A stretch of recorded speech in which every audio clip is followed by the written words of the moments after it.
Alrighty, folks, buckle up because we're about to go on a 1,000-year roller coaster through the wildest apocalypse-laced fantasy cartoon ever made. This is the complete timeline of Adventure Time, canon accurate, chronological, and crazier than you remember.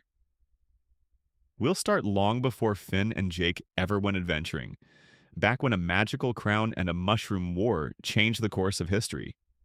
And we'll ride this tale all the way to the series finale showdown, covering every major arc, from Simon and Marceline's tragic past, to the rise of the Candy Kingdom, to Finn's origins, the Lich's rampages, elemental madness, Princess Bubblegum's family feud, the Green Knight Fern, and that mind-blowing final battle for Ooo. Let me know in the comments where you're watching from. I'd love to get to know more about my audience. Now, where do we begin?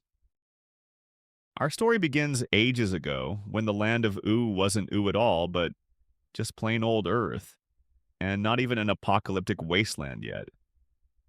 Back then, humans were in charge, and technology reigned while magic lay dormant. But some ancient artifacts and beings set the stage for the weirdness to come. One such artifact was the Ice Crown, a powerful enchanted crown crafted in prehistoric times. Yeah, dinosaur times, an actual ice elemental made it to stop a comet, but that's ancient history. Over the centuries, the crown passed through hands, freezing a few unlucky souls along the way, and slowly waited for its most important owner. A human man named Simon Petrikov. Fast forward to the 21st century. Humans are thriving with cities and science, until they suddenly aren't. Tensions between world superpowers ignite an all-out nuclear conflict called the Great Mushroom War, named after the mushroom cloud bombs that dropped. As the war loomed, a few folks glimpsed the danger. Simon, a kindly antiquarian who'd bought that creepy ice crown from a dock worker in Scandinavia, started experiencing its side effects: magical ice powers and creeping madness. The crown's whispers drove him to say terrible things, scaring away his fiancée Betty at the worst possible time. She portal jumps out of our era entirely. Around the same time, one of the ancient elementals, ice avatar Patient Saint Pym, foresaw the coming cataclysm and literally put herself on ice, freezing herself in a secret chamber to ride it out. These personal dramas were mere footnotes to the main event: the end of the world. When the Mushroom War finally struck, it was apocalyptic.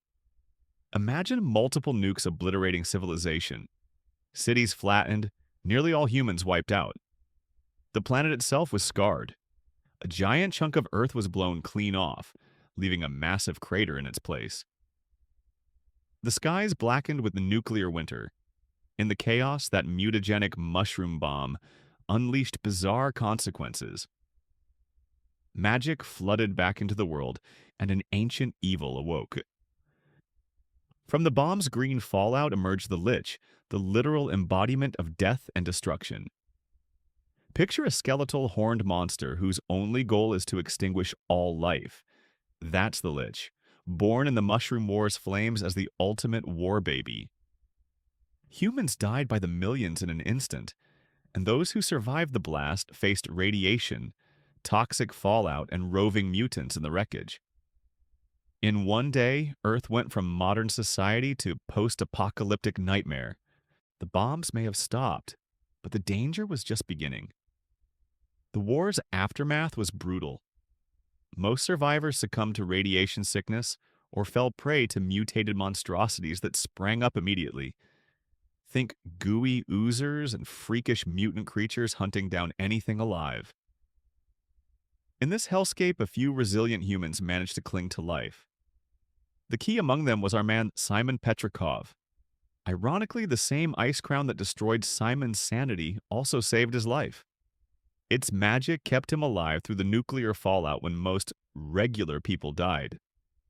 Wandering the ruins with the crown on his head, Simon found purpose protecting a tiny girl. Marceline. Marceline was only a young child when the Mushroom War hit. She's half demon, but she was still a scared little kid amid the chaos.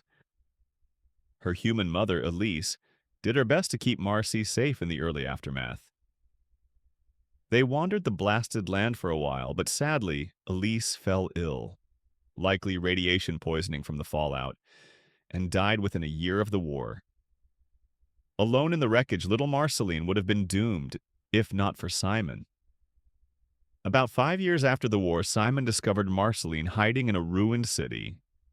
This unlikely duo, a scholarly man slowly losing his mind to an evil ice crown, and a brave orphaned girl who happened to have demon blood, formed a beautiful makeshift family.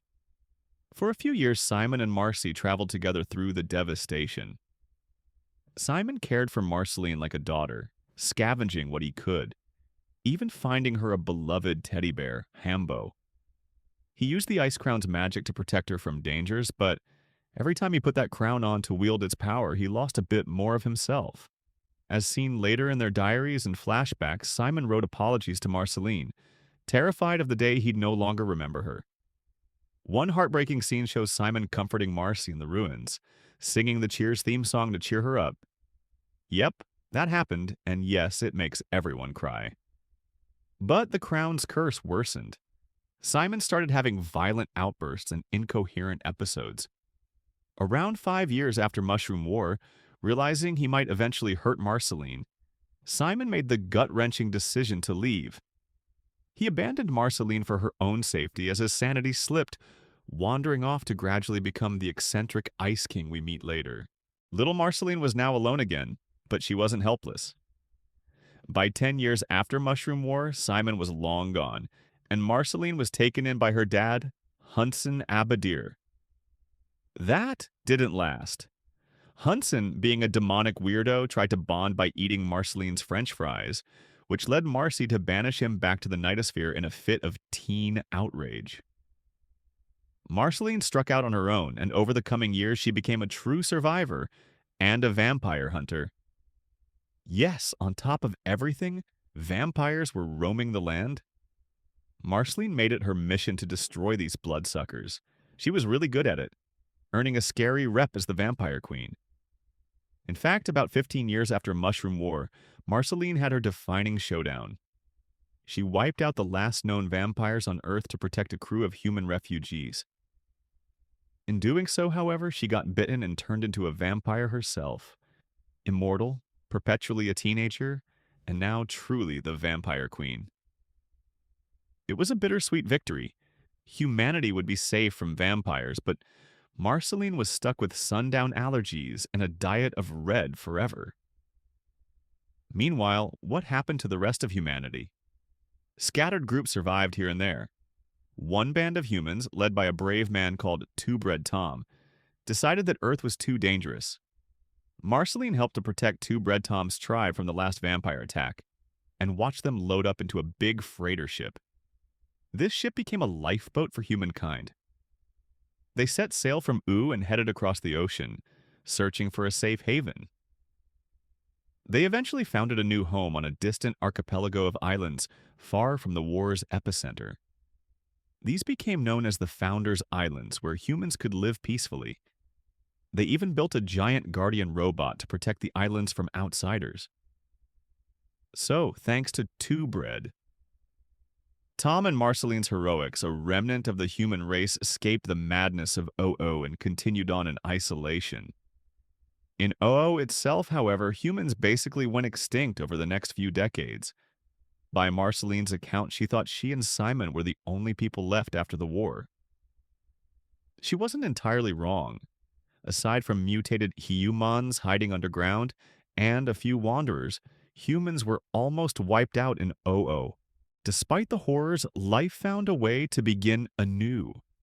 Magic was on the rise again thanks to that mutagenic bomb. The irradiated wasteland started sprouting freaky new forms of life. Mutant animals, talking microbes, living candy, you name it. Over centuries, the magical fallout would give birth to all those quirky species we meet later. Candy people, rainicorns, fish people, etc. The Earth was healing, but it was weird. One example. In the years after the war, Mo, a human scientist, started building robotic beings the Moes to help repopulate civilization. Even he eventually succumbed to old age, but not before creating beloved robots like Bimo. And remember that nuclear waste? It stuck around. In fact, when a certain river of toxic sludge got covered up, it became the foundation for a kingdom. But we're getting ahead of ourselves. Let's talk about Princess Bubblegum, or just Bonnibel at this point. Bonnie didn't have parents in the usual way. Sometime roughly 200 years after Mushroom War, in the era when the land was recovering, this glorp of pink primordial goo called the Mother Gum resided in a candy-coated wasteland. From it, two infants emerged, Bonnie and her brother Nettie. So Princess Bubblegum is effectively a mutant candy person who formed out of biomagical ooze. That's her origin story. As a young gum girl in a mostly empty world, Bubblegum was lonely. So what's a science-minded candy being to do? She creates her own family. Yep, little PB got to work cooking up family members in her lab. She crafted an Uncle Gumbald, Aunt Lolly, and Cousin Sickle from candy biomass, bringing her relatives to life. At first it was great. Bonnie had her family, and together they dreamed of building a candy kingdom on top of the old toxic plains. But family reunions got ugly fast. Uncle Gumbald turned out to be ambitious, greedy, and not so fond of taking orders from his niece.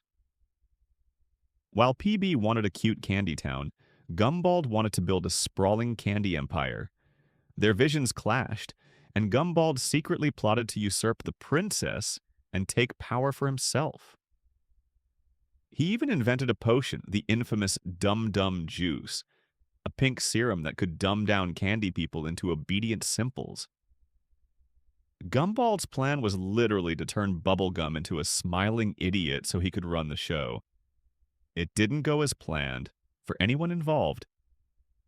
Gumbald tested his Dum Dum Juice by spiking some cupcakes and tricking his co-conspirators Lolly and Chicory into eating them. In an instant, Aunt Lolly and Cousin Chicory were transformed into simple-minded candy creatures. One became Manfred the Piñata, and the other Crunchy. They completely forgot they were ever human-like. Bubblegum found out about the betrayal and confronted Uncle Gumbald. Gumbald tried to splash her with the remaining Dum Dum Juice, but quick-thinking PB used her candy pea shooter to shatter the vial.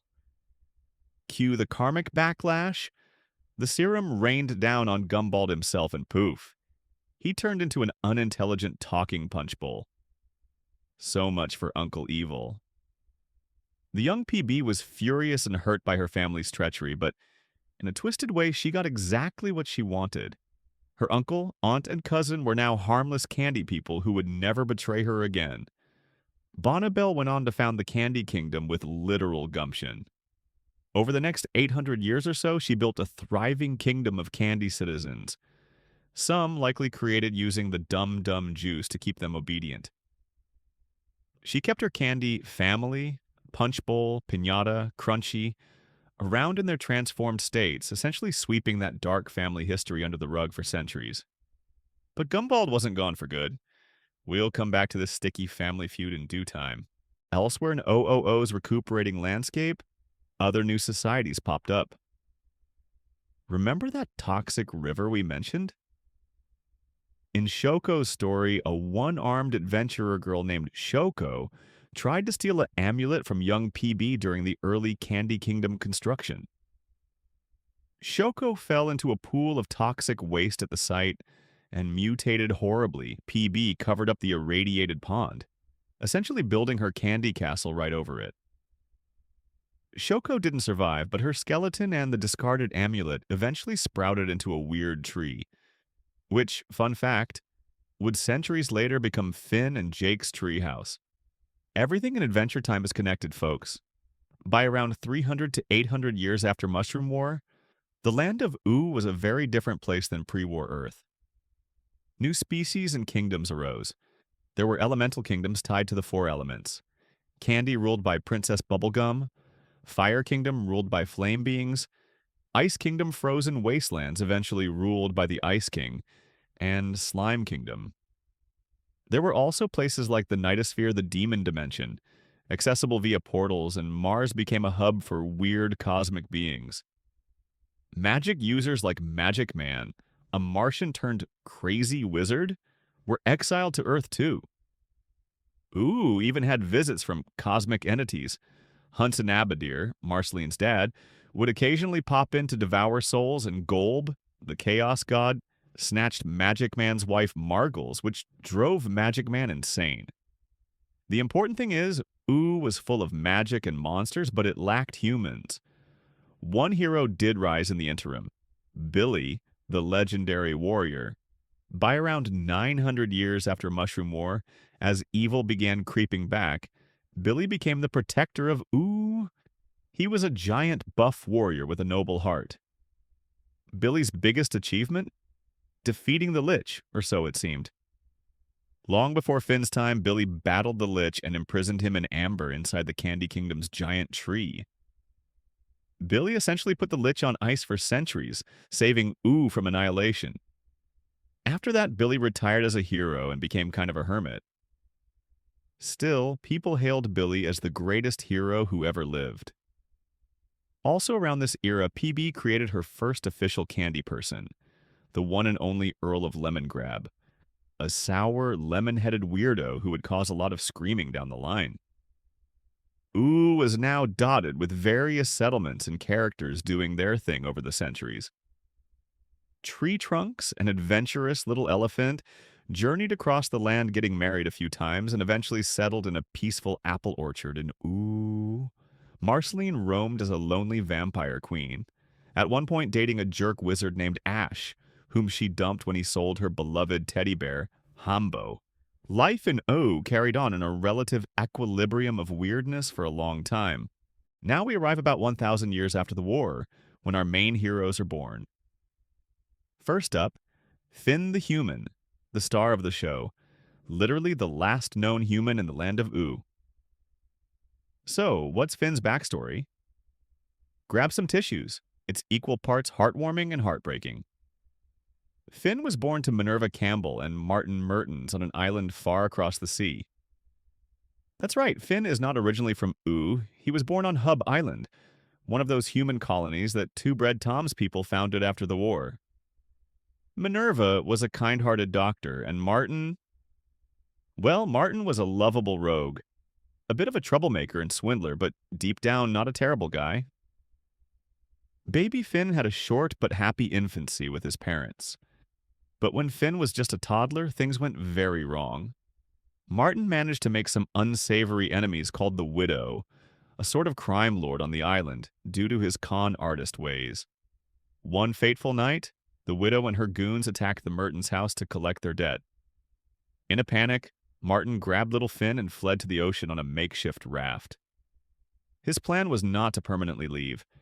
He was likely trying to hide offshore until danger passed. But the island's monstrous guardian detected the unauthorized boat and moved to intercept. Facing a killer robot and rough seas, Martin made a split-second choice. He stashed baby Finn on the raft and swam off to distract the guardian. He even told Finn, "I'll be back for you, I promise," before luring the guardian away in a risky attack. Martin managed to blind the guardian's eye with a laser gadget, but the rampaging robot knocked Martin far into the ocean and sent Finn's tiny raft sailing the opposite direction, out of reach. By dawn, the guardian returned to the islands. Minerva's criminal pursuers were arrested, and poor Minerva was left believing her husband and baby were lost at sea. Baby Finn, meanwhile, floated alone across the ocean on a leaf-shaped raft, until destiny and maybe a pinch of uncommon luck intervened. Somewhere along the shore of Ooo, Finn's raft washed up and a family of anthropomorphic talking dogs found him. This was Joshua and Margaret, a pair of tough, monster-fighting bulldog adventurers who lived in Ooo. They discovered a little human baby chewing on a leaf in the woods, and despite not being human themselves, they took him in lovingly. Finn grew up raised by dogs. Joshua and Margaret became his adoptive father and mother, and they already had a son, Jermaine, and soon would have another little pup named Jake. Finn doesn't remember any life before this. To him, Joshua and Margaret were mom and dad, and that was that. Now, Jake's birth story is a whole other level of bonkers. While pregnant with Jermaine, Joshua was bitten by an extra-dimensional shape-shifting entity, essentially a creepy alien called Warren Ampersand, who needed to pass on his stretchy powers like a parasite. This bite somehow impregnated Joshua with a magical fetus.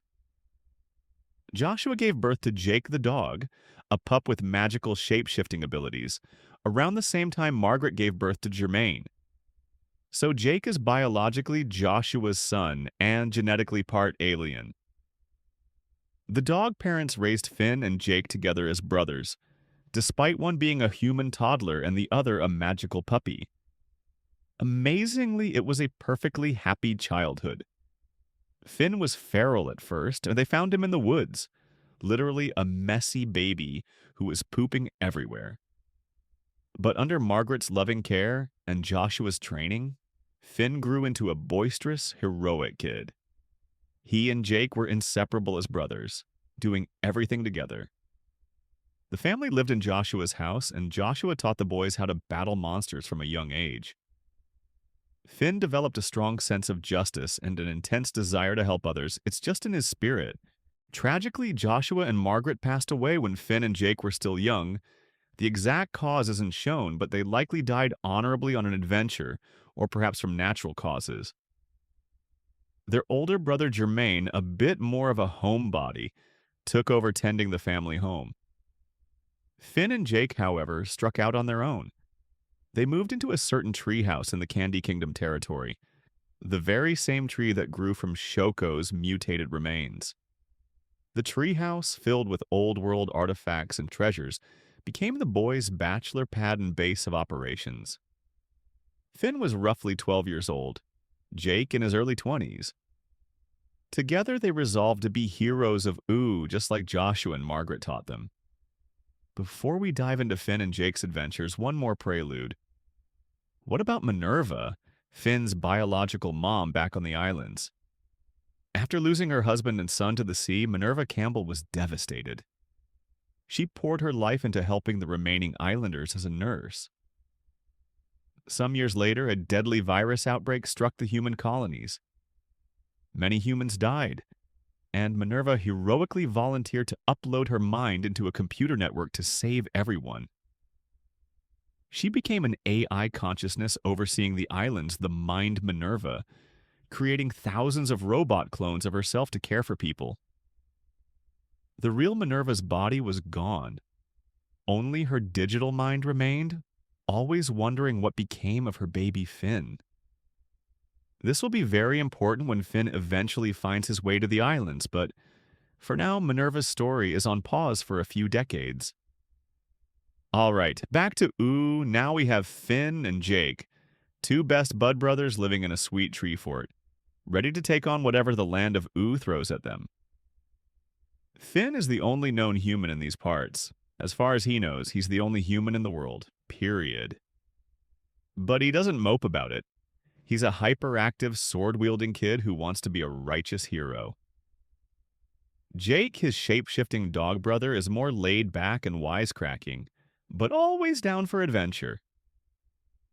Together, by the time Finn is about 12, they start roaming around helping people, slaying evil, and generally being awesome. This is where the main Adventuretime series kicks off, around 997 years after Mushroom War.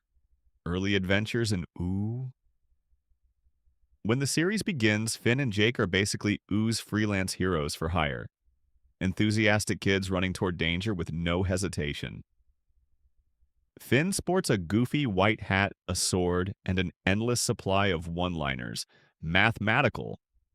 Algebraic.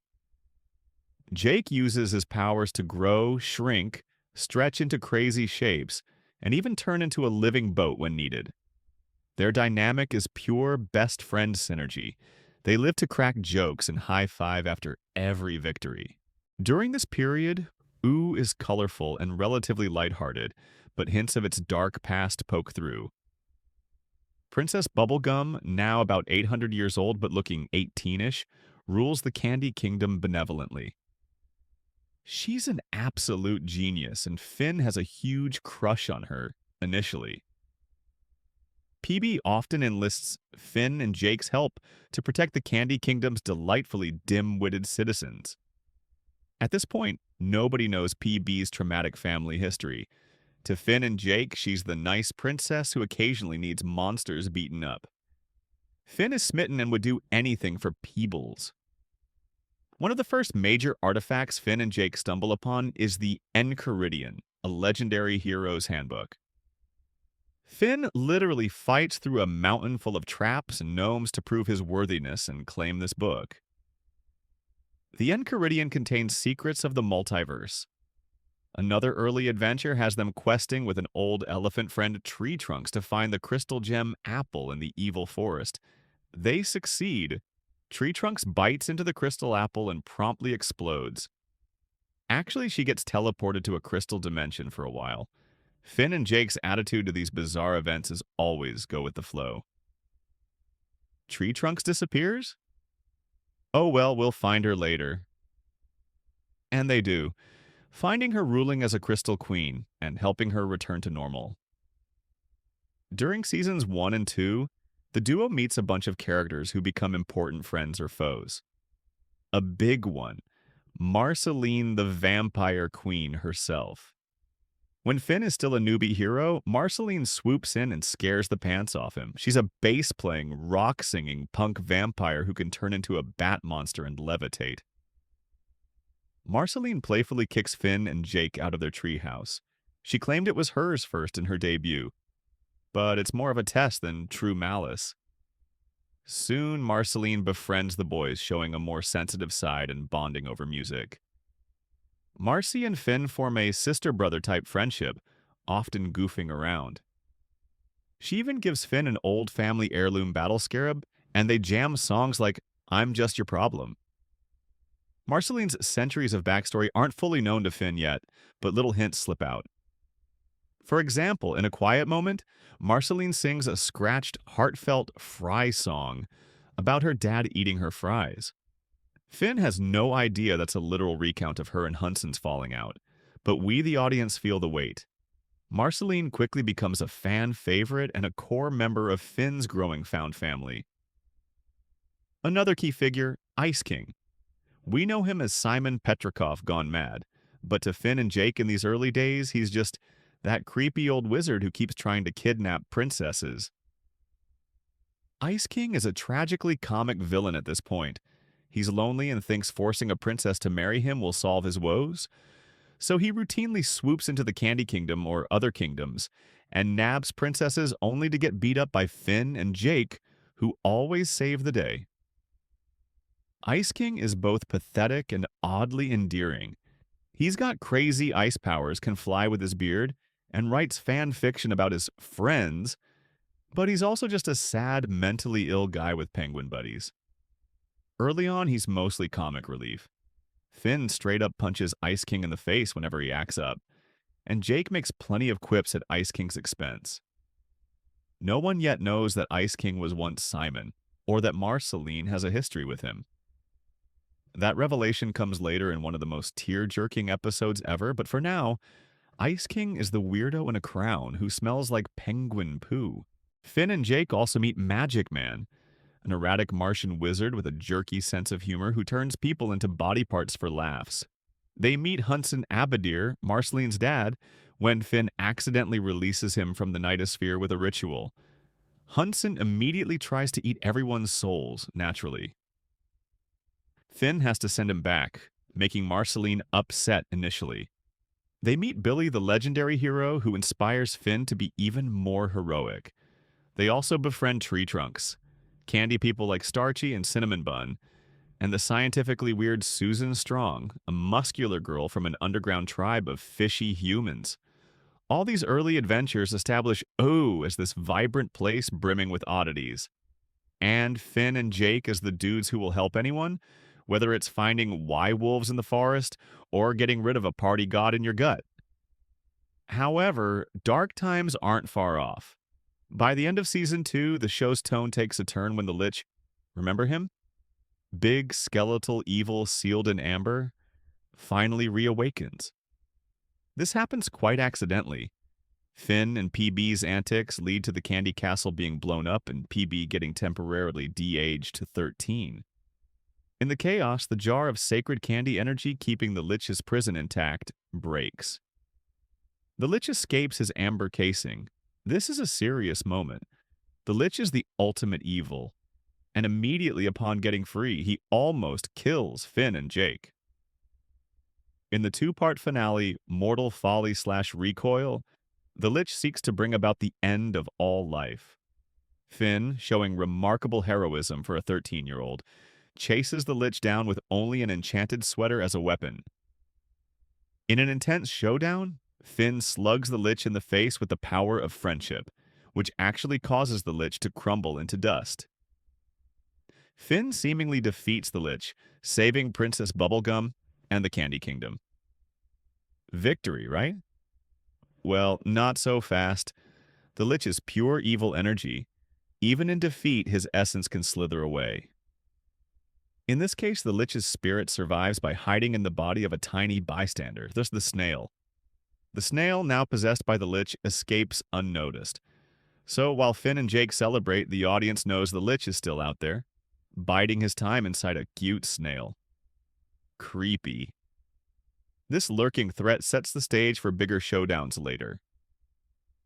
Around this time, late Season 2 and early Season 3, Finn's love life also gets interesting. Princess Bubblegum, while fond of Finn, is older. When she was physically 13, Finn thought, "Yay, we can date now." And they shared an awkward kiss. But as soon as PB returned to age 18, she gently friend-zoned Finn. Heartbreak for our hero, but fear not, for Flame Princess is about to enter his life. In the Season 3 finale, Jake, seeing Finn mope over PB, goes on a mission to find Finn a new princess to love.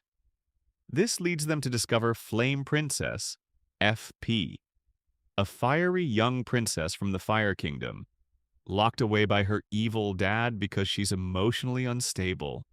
Finn is immediately smitten by Flame Princess's literal hotness and her passionate personality. By early Season 4, Finn and Flame Princess start a cute, fumbling teen romance. It's adorable. They write notes. Finn builds her a fireproof house to live in, and they try to make it work despite the whole, "she's made of fire, he's not complication." Princess Bubblegum, in a moment of, "I'm not jealous, but I am a bit controlling," secretly tries to keep them apart at first. But ultimately, Finn and FP become Oo's hottest couple. This relationship is important for Finn's growth. It's his first real romance and comes with highs. His first kiss literally sets his face on fire, but he loves it and lows. We'll get to the dramatic breakup. Moving into Seasons 3 and 4, the story deepens. The Lich, still in snail form, is quietly orchestrating his next move. Remember that mythical Enchiridion book Finn obtained? In the Season 4 finale, the Snail Lich uses a bewitched bear to con Finn into giving up the Enchiridion. Why?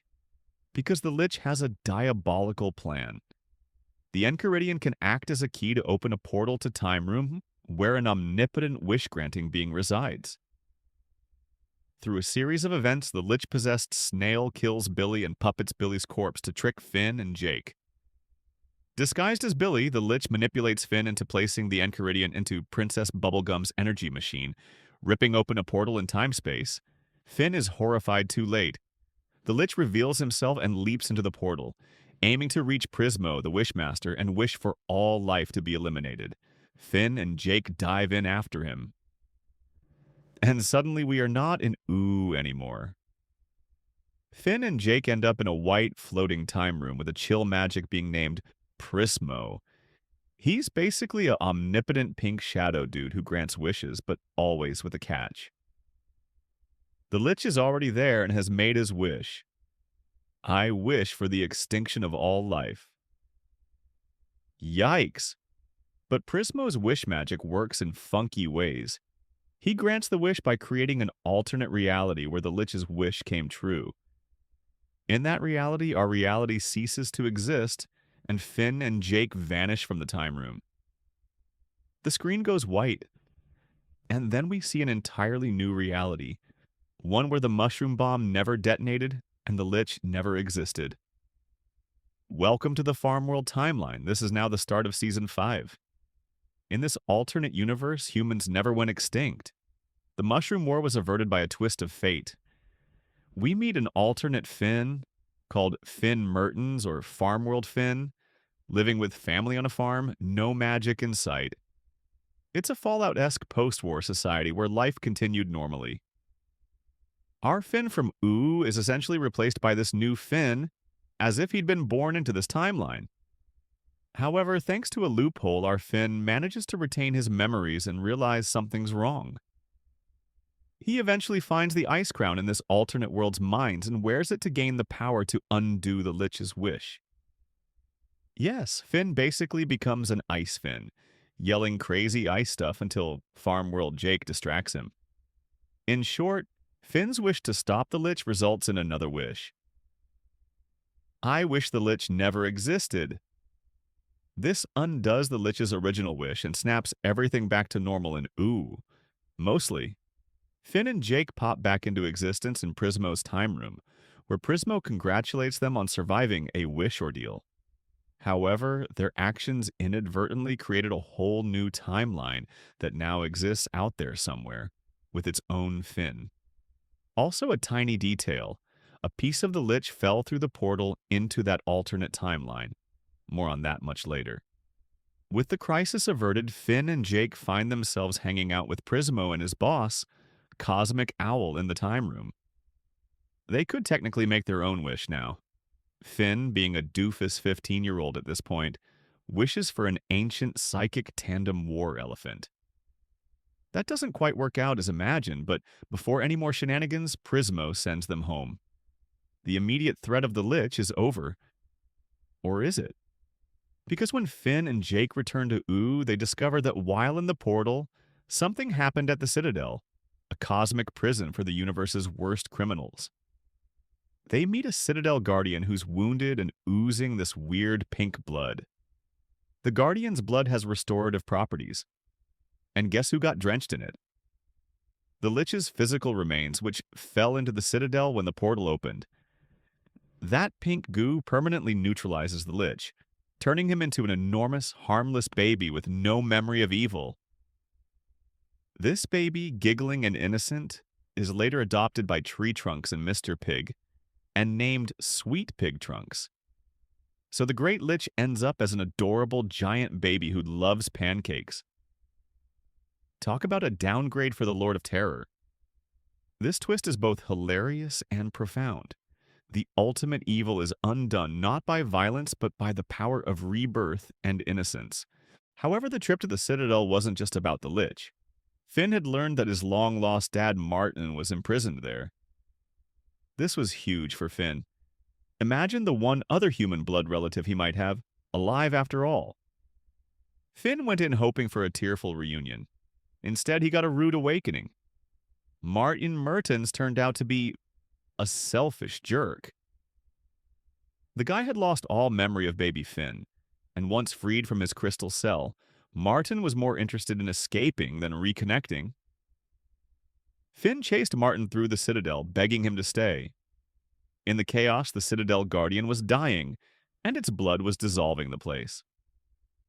As Martin tries to flee on a raft of crystallized blood, Finn grabs onto him, desperate not to lose his father again.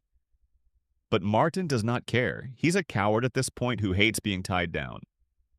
In the struggle, Finn's trusty grass sword activates a curse. It cauterizes and amputates Finn's arm to free him from the pink crystals, severing it just below the shoulder. Yes, Finn loses his arm, fulfilling a long foreshadowed destiny where prophetic dream sequences had hinted at Finn with a missing arm.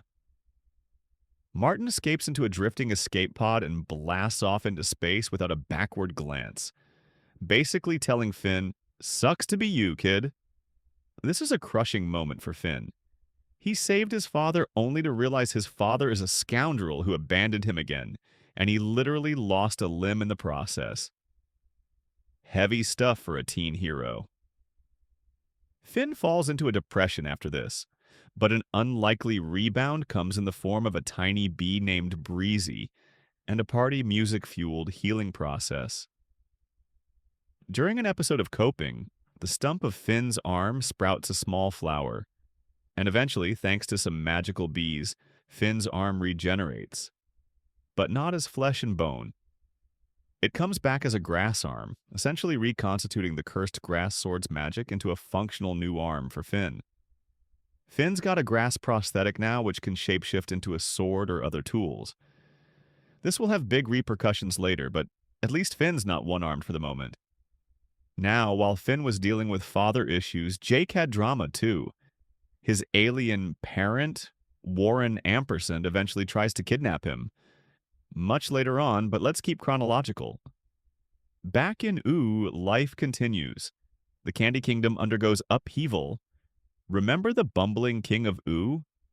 That slick-talking banana man finally succeeds in usurping PB by winning an election on a technicality, briefly becoming the new ruler of Candy Kingdom. Princess Bubblegum is forced out of her own kingdom. She retreats to a cabin in the countryside, growing pumpkins with Peppermint Butler and plotting a comeback. Around now, Finn is about 16. Seasons 5 and 6 showcase a lot of cosmic lore. A big event, the appearance of the next Catalyst comet. See, every 1,000 years a magic comet zooms toward Earth, carrying the seed of life. The Lich was related to a previous comet's passing. Now a purple Catalyst comet is coming, and guess who wants to eat it? Orgolorg, an ancient world destroyer cosmic entity that was banished to Earth eons ago and trapped in the form of a penguin, specifically Gunter, the Ice King's favorite penguin. Yes, that cute penguin is secretly Orgolorg. As the comet nears, Gunter reverts to Orgolorg, a giant space god octopus, and attempts to absorb the comet's power.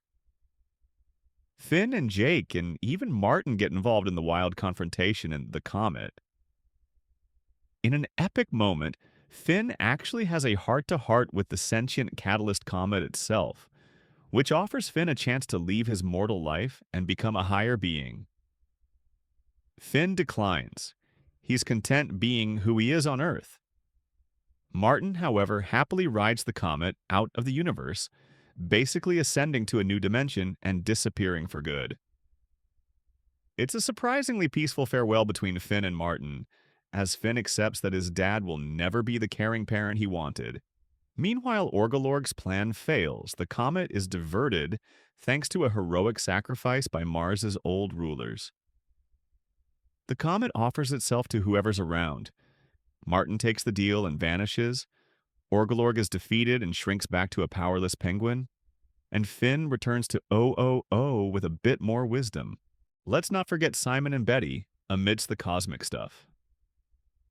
In Season 5's episode, Simon and Marcy and I Remember You, we got gut-wrenching insight into Ice King's past. Marceline and Ice King collaborate on a song and we see flashbacks of Simon caring for young Marceline after the war. Pre-crown madness. It's revealed that the Ice King's creepy habit of writing crazy fan fiction is actually him subconsciously processing his old life. Marceline tearfully reads Simon's old notes, and Ice King briefly remembers her as Marceline. Major feels, folks. It's an emotional payoff that Ice King isn't just a goofy villain. He's a tragic figure loved by Marceline. And what of Betty, Simon's fiancée who disappeared pre-Mushroom War? Well, in a moment of clarity during Season 5, Ice King managed to open a time portal to say sorry to Betty.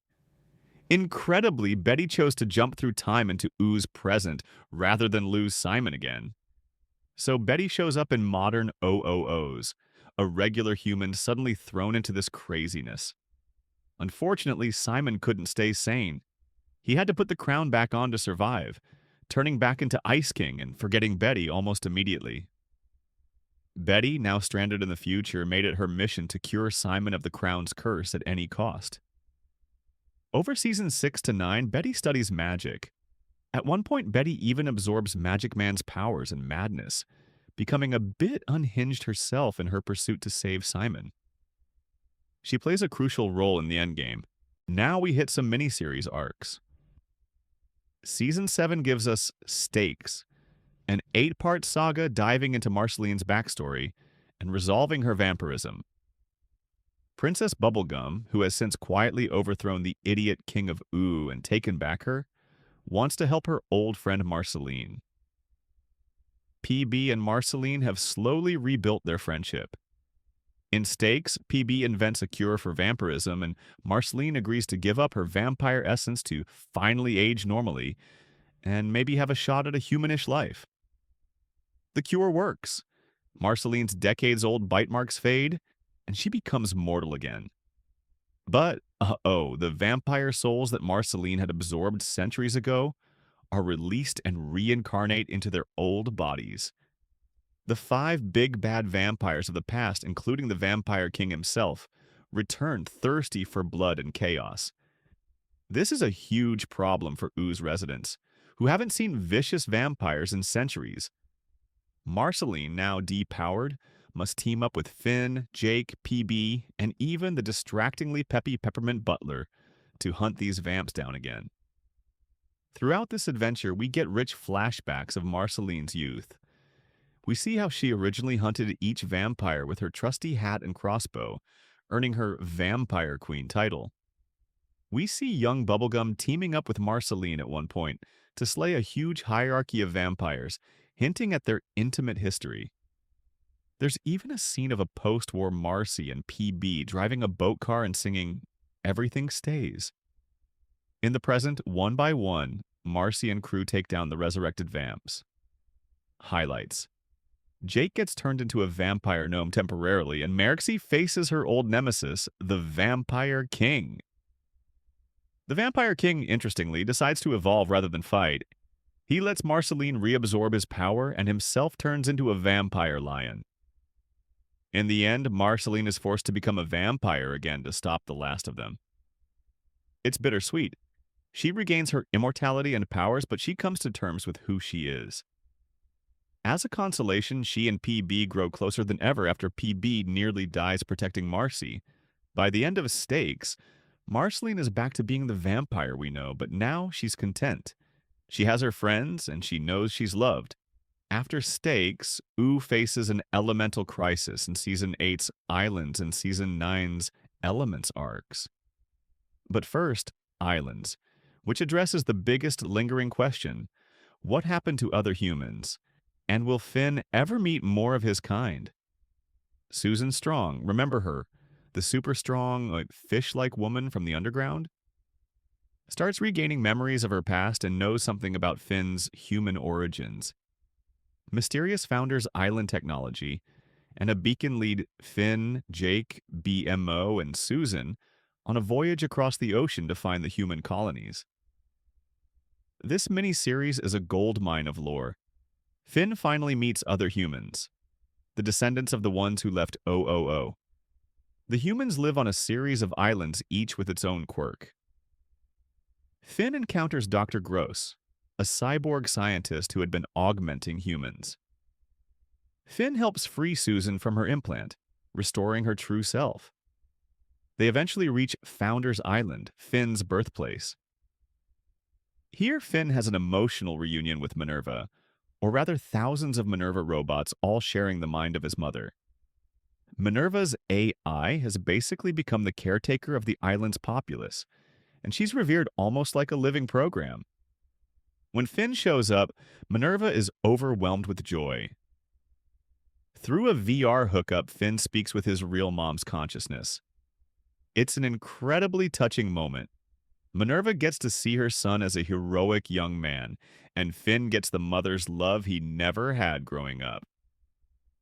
Minerva is so proud of him, but conflict arises when Minerva's system tries to compel all humans to stay on the island for safety. Finn, the eternal adventurer, convinces his mom that life is about freedom and taking risks. In the end, Minerva agrees to let Finn go, understanding that he belongs in OOO.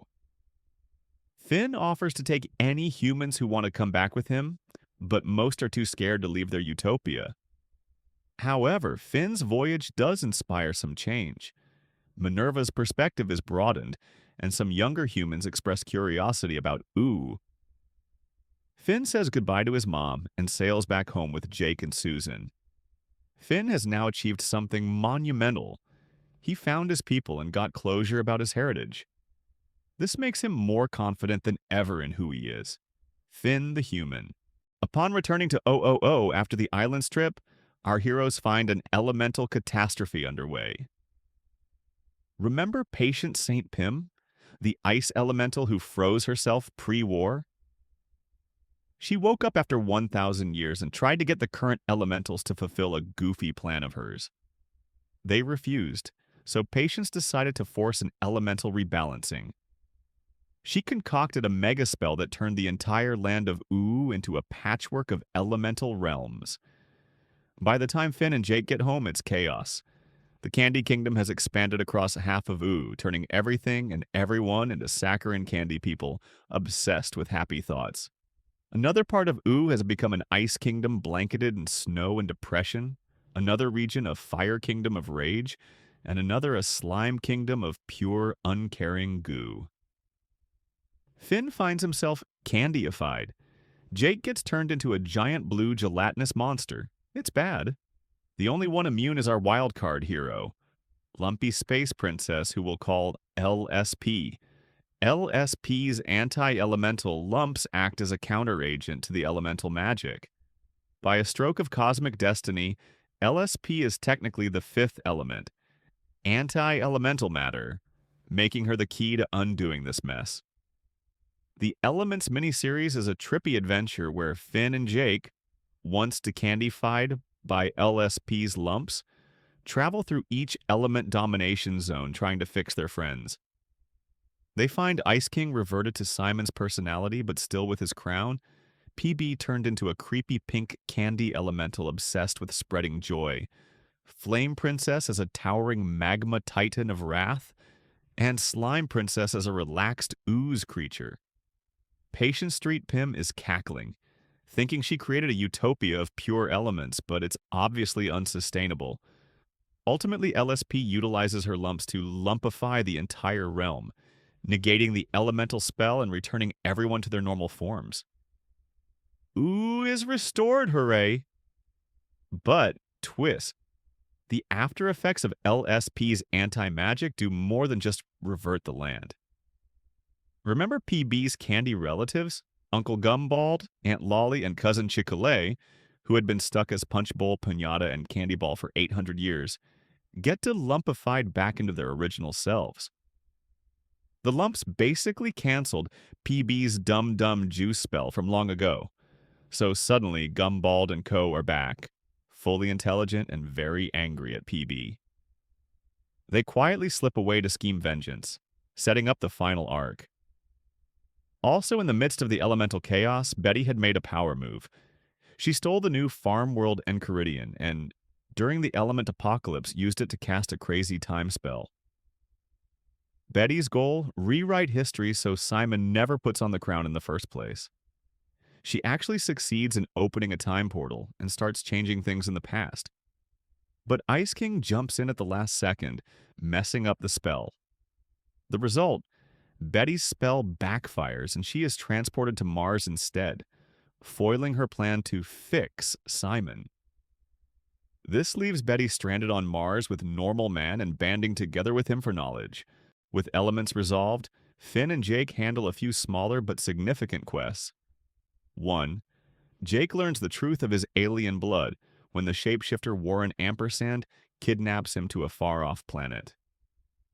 Warren tries to drain Jake's stretchy powers, and in the battle, Jake hurls Warren into a black hole. Jake is left stranded in space but eventually rescued when Finn, with help from Normal Man on Mars, locates him. Also, Finn has a hallucination-induced journey with Germaine that helps him mature emotionally. He fully lets go of lingering anger toward his dad and comes to terms with the past. Now, the stage is set for the final confrontation. Princess Bubblegum returns to rule the Candy Kingdom, thinking all is well. But Uncle Goombald is now lurking in the dark corners of the Candy Kingdom, secretly rebuilding himself as a political power. Over Season 9, Goombald constructs his own rival kingdom, Goombaldia, and forms alliances with other despots. He uses the cowardly Ice King as a pawn and amasses an army of clone candy people loyal to him. Gumbald's plan: overthrow PB and rule OO himself, molding it to his vision. PB discovers scribble monsters and slowly realizes her uncle is back. There's an absolutely bonkers episode 17 where Goombald crashes PB's royal dinner and nearly ambushes her with a dum-dum juice sniper shot. Marceline, present at the dinner, foils that by scaring Gumbald off. It's clear war is coming. The Gum War is declared between Candy Kingdom and Gumbaldia. Finn, being Finn, desperately wants to avoid a great war. In the episode Gumbaldia, Finn tries to negotiate peace by visiting Gumbald with a homemade peace offering. Gumbald pretends to agree and even holds a dinner with Finn, Jake, and his hench family. However, it's a trap. They splash Finn and Jake with dum-dum juice from a fake celebration punch bowl, intending to send them back as obedient drones to PB. Fortunately, Peppermint Butler quickly antidotes Finn and Jake. With diplomacy failed and now a personal betrayal on the table, PB steels herself for war. Now, finally we reach Come Along With Me, the epic 4-part series finale. The Candy Kingdom and Gumbald's forces prepare to clash on the battlefield, but Finn has one last trick up his sleeve to stop the bloodshed. He convinces PB and Gumbald to undergo a psychic nightmare mediation. Basically, Finn doses them with a hallucinogenic dream juice. Finn's plan: inside the shared dream, he'll help PB and Gumbald reconcile their differences peacefully. It almost works. In the nightmare, Finn encounters Fern. Oh yeah, quick backstory. Fern is Finn's grass clone, created when the grass sword fused with Finn's Finn sword. It's complicated. Essentially a second Finn made of grass, who struggled with identity and eventually was co-opted by Gumbald as a knight. Inside the dream, Finn helps Fern confront the grass demon that has been haunting and controlling him. They defeat the grass demon together, symbolically freeing Fern from his curse. This is a big emotional payoff. Finn effectively saves what's left of Fern's soul. Simultaneously, Dream PB experiences life as a dumb candy, which humbles her, and Dream Goombald gets to rant about feeling underappreciated. When everyone wakes up, PB is moved and chooses to forgive Goombald, apologizing for how things went 800 years ago. It looks like a truce might happen, but Gumbald, slimy as ever, still intends to betray her. As they approach to shake hands, he readies a vial of dum-dum juice behind his back. In a surprise twist, Aunt Lolly trips Gumbald, causing him to splash himself with his own serum. Boom! Uncle Gumbald reverts right back into punch bowl form, hoisted by his own petard. Aunt Lolly takes charge, calling off the war. Peace is achieved with Princess Bubblegum agreeing to share relations between their kingdoms. The Gum War ended before it began. But we're not done. Far from it. While the armies are hugging it out, bigger doom looms. Remember Golb, the primordial chaos demon who eats reality? Betty, still on Mars with normal man, has concocted a risky scheme to summon Golb. Betty's logic: Golb's presence corroded magic, so maybe Golb can break the Ice Crown's curse on Simon. Betty teams up with Normal Man and an ancient wizard named Maya to cast a spell, hoping to use Golb to save Simon and maybe even bring back Margles for Normal Man. Unfortunately, messing with Golb is a terrible idea. The ritual goes awry and Golb appears over Ooo, an unfathomable red monstrosity of chaos. The sky breaks, and Golb's mere presence starts turning people into monstrosities. The finale's final act becomes a fight for survival against a cosmic horror. Golb's arrival interrupts the celebratory ceasefire. Finn, Jake, PB, Marceline, and others witness Golb's giant red form and freaky molecular dissolution powers. Golb spawns 4 horrific monsters. One looks suspiciously like the Lich, or at least one of his past defeated forms, possibly an echo of the Lich's spirit that begin laying waste to the Candy Kingdom. Citizens run for cover. In the chaos, Finn, Betty, and Ice King get eaten by Golb, like straight up chomped and swallowed into his cubic mouth. Inside Golb's belly, Finn and Ice King find themselves in a bizarre, reality-bending space. Betty is there too, finally face to face with Simon. In fact, inside Golb, Simon is permanently de-Ice Kinged, his crown loses power, and Simon Petrikov in his human form re-emerges at last. Betty, however, is still bent on saving Simon at any cost.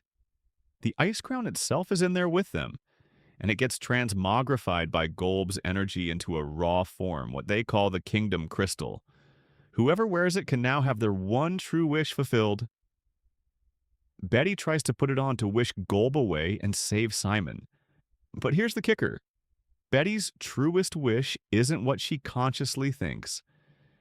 She intended to wish to remove Golb, but in her heart, her deepest, truest wish is to protect Simon no matter what.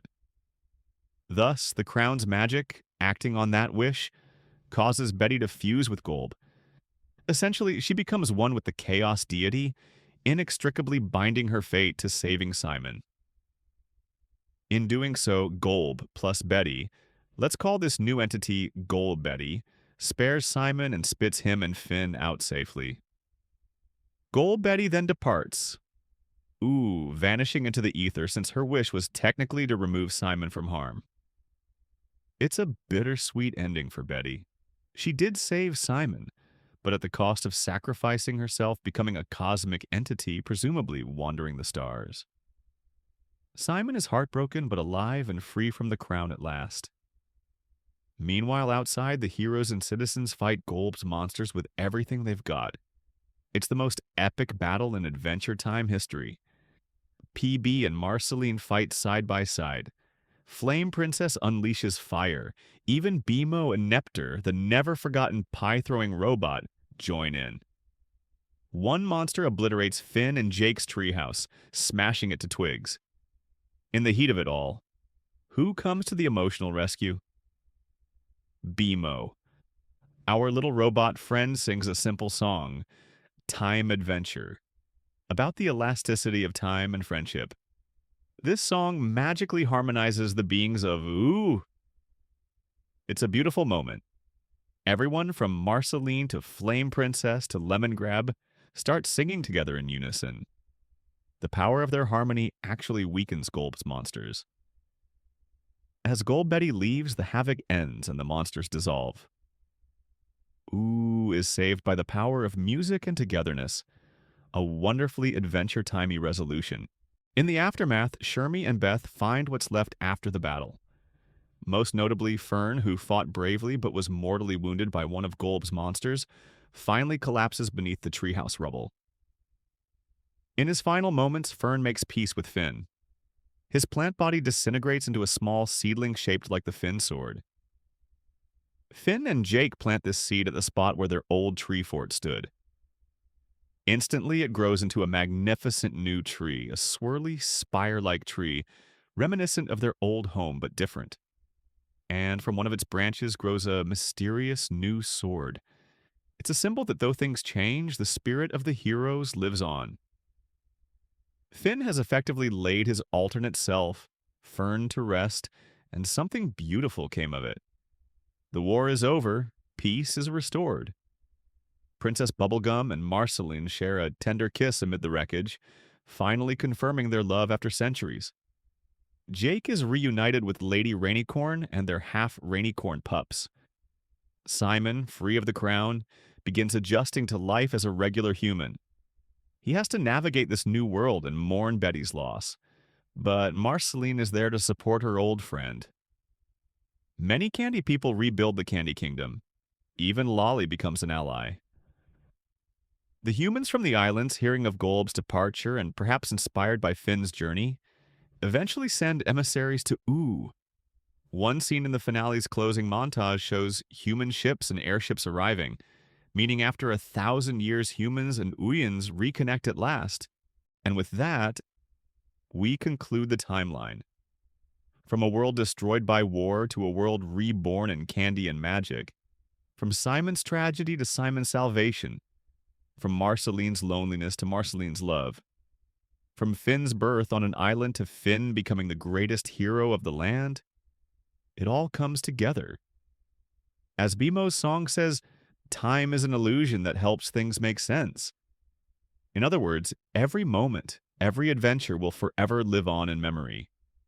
The world keeps spinning into the future, shaped by the heroics and heart of those 1,000 years of story. And that, friends, is the entire Adventuretime timeline. A tale of mutants and magic, of heartbreak and silliness, of the end of the world and the power of friendship. Thanks for watching.